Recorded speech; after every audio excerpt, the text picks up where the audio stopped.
अस्सलाम वालेकुम दोस्तों, छा हाल आहे? उमेद कयां थो सभु दोस्त ठीकु ऐं ख़ुशि हूंदा। अॼु तव्हांजे लाइ हिकु बहितरीनु अपडेट खणी आयो आहियां। हिकु बहितरीनु ड्रामो। हींअर ड्रामनि जो सीज़न आहे।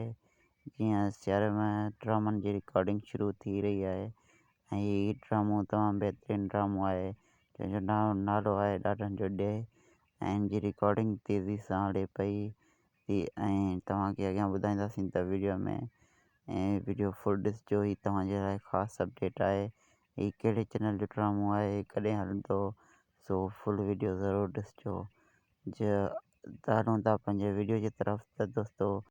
ऐं वीरनि जी वस्ती, दो या गेटनि जो हिकु नओं ड्रामो राबिल जे नाले सां जी सभु अपडेट सभिनी खां पहिरीं तव्हांखे मूं ॾिनी मुंहिंजे चैनल ते इस्माइल बलोच ऑफिशियल टीवी। बसि तव्हांखे इहो अर्ज़ु आहे त असांजा वीडियो ॾिसो था त चैनल खे सब्सक्राइब कयो ऐं वीडियो खे लाइक कयो। तमामु बहितरीनु ड्रामो आहे। हिन ड्रामे में सिंध जा नाले वारा आर्टिस्ट अदाकार कमु करे रहिया आहिनि ऐं हिन ड्रामे जो नालो आहे ॾाॾनि जो ॾे।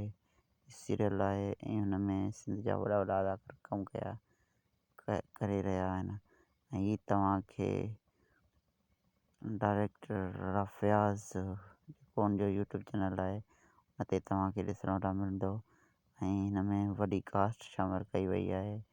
सो बहितरीनु ड्रामो आहे, ॾिसणु न विसारिजो।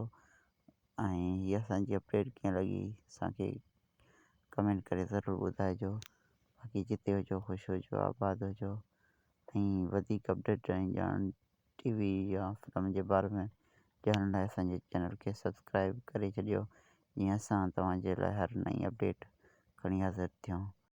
बाक़ी जिते हुजो ख़ुशि हुजो, आबाद हुजो, हमेशह महकंदा ऐं टहिकंदा रहो।